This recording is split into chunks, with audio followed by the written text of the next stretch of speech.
Hi, my name is Kareem, and I am part of the Robotics Inventors Club. We are a group of children, 9, 10, 11, and 12, trying to change the world.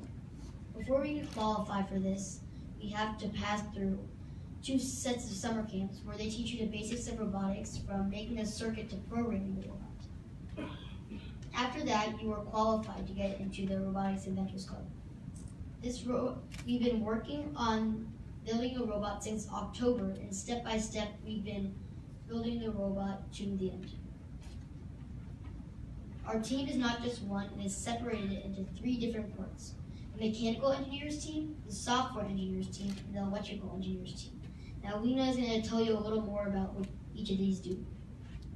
Hi, I'm Lena. I'm part of the electrical engineers team, and the electrical engineers build like the circuits and wire up the robot, and the software team programs the robot, and the mechanical team makes the setup of the robot and the structure.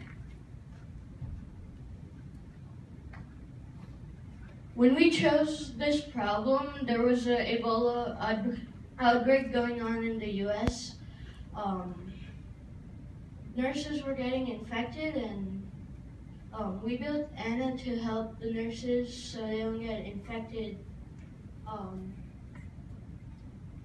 Anna delivers food, water, and medicine to the patients.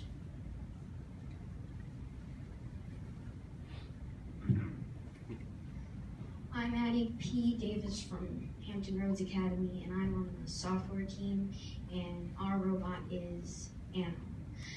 Anna stands for Autonomous Nurses Assistant. It has 7 sensors, 3 bump sensors, and 4 infrared sensors. It's made to take the food to patients so the nurses won't get infected by delivering the food. This is our layout. It starts over here, and then it goes forward, and then it turns, and it stops till the patient takes the food and medicine.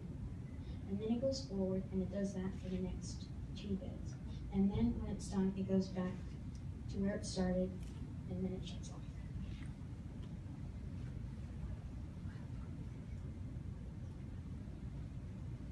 We're gonna make the robot occupy more beds than just 3. As a future improvement, and we're gonna make Anna waterproof, so if some water spills, the whole robot doesn't just fall off. Malfunction.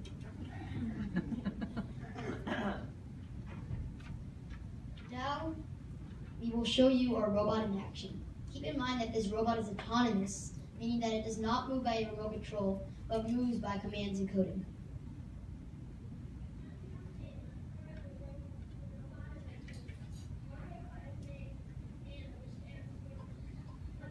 Nurse assistant, and Anna is here to help nurses with patients with contagious diseases.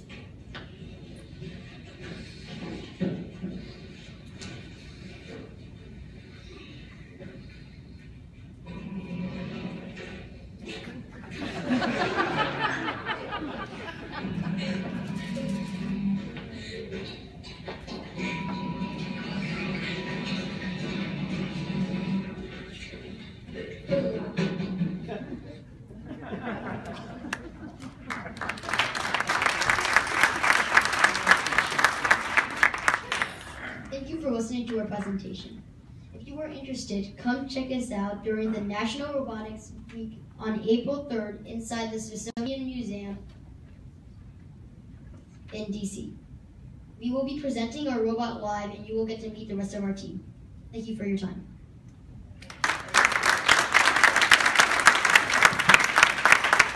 All right, did you want to wrap up, or do you want to do some Q&A? Because we're going to do some...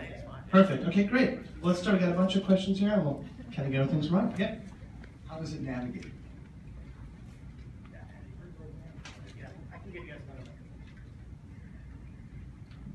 So the question is, how does it navigate? It navigates with the code that we put in C language, and we typed it, and then we sent it through a cord into the circuit, and we hooked the circuit up to the wheels, and it made the wheels turn. Is it, I'll let the audience do the questions. Yeah, go for it. Yep. This is a question I didn't expect to be asking today, but I'd like to hear from each of you what you want to be when you grow up. You should be asking that every time, because I know plenty of people who are in their 40s are still trying to figure that out. I want to go into technology. I want to become an engineer. I seriously just want to be a computer programmer. I want to be a surgeon. Okay, very good. Great job. So maybe tell me a little bit about how the program works and sort of like how you picked this particular problem to solve, and kind of like what is like some of the outcomes. I know it's 3 different questions, but maybe you can.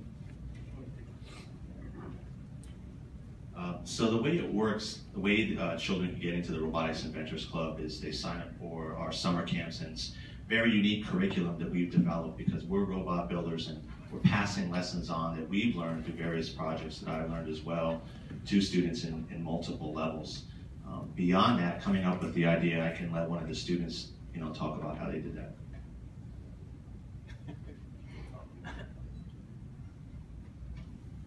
So we came up with the idea is, how we came up with the idea is we all came up with 3 ideas and we sent them in, and then at our next meeting we discussed as a group and decided what we're going to be doing.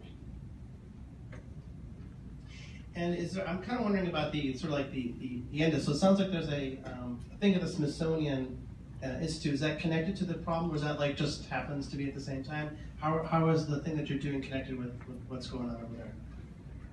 Our robot, we're going to present it to show how it can actually help nurses. So then it can maybe actually go forward and actually maybe even help people in Ebola in Africa. Sounds good. Open up to more questions or comments or feedback.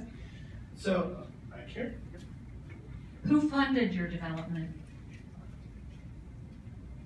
One of the sponsors were ENSCO and George Mason University Regional School. I just want to say that you guys are really cool. I mean, 9, 10, 11, and 12, if I heard you correctly, that's pretty cool. When I was 9, 10, 11, and 12, I wasn't building robotics. I'll tell you that. I just want to let you guys know I think that's pretty neat. Good. Yeah. Question up here. Dan? So one of the tricks to doing something like this is always figuring out how to manage your project, how to get everybody working together as a team. So how did you manage it? Was there a project manager? And how did you each decide what role you were going to play on the team? At the beginning of the actual robotics meetings, on the first one we decided if we wanted to be mechanical engineer, electrical engineer, and software engineer. And then when we needed to, as we were going through, we had to work together with the other teams to decide what wheel types we need to use, what sensors we need to use. So like the software engineers know what to program, the electrical engineers know what to put in the what sensors to put in the robot, and the mechanical engineers know where. So some of that, how did you figure out sort of like the tools and techniques and which equipment to use and buying the equipment and all that sort of stuff? Where does that come up as a kit, or like how did all that happen? We made it out of scratch. We bought every part from Amazon or something. We put it together in 6 months, and we have our prototype almost ready. Good stuff. Let me add to that. So, of course they can't go online and order the parts, but they would actually go on and select the parts that they needed. So there is no kit for these type of robots that the students are building. They're completely, as Rehan said, from scratch, from the ground up. And so they came up with the drawings, they came up with what sensors they wanted to use, they came up with how they wanted to address the problem all on their own, and then meshed together as a team to actually make the solution. So it's really exciting to see these kids in action. It really is like a robotics startup. Sometimes I shoot different videos in the meeting and we post them online, and it's just exciting to see these kids having discussions with the software engineer team and the mechanical, and they're kind of, a little, almost arguing a little bit over a point, and they come to a conclusion and an answer on it. So it's really good to see. Good stuff. Betsy? I am curious if you have presented this to the medical community, hospitals, doctors, and the other thing I'm curious about is how you're dealing with, since you're talking about infectious disease, if this is a piece of equipment that is going to be near infected people, how do you take care of that after it's been exposed to infectious disease? But I'm curious about the doctors, whether you've shown it to doctors. Actually, one of our group members has talked to different nurses to see if the actual robot would take away jobs or actually help the nurses' jobs. And most of the nurses said they would think the robot would help them with their jobs so they wouldn't get sick.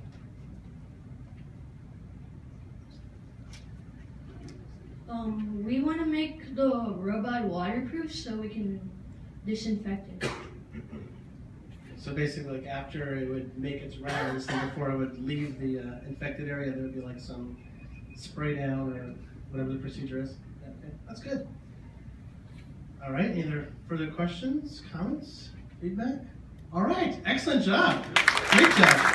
Committee members, so obviously good job on the project, good job on presenting in front of everybody, and good job on answering the questions. So good job. That's a good presentation. Okay, great, thanks. And you can stick around.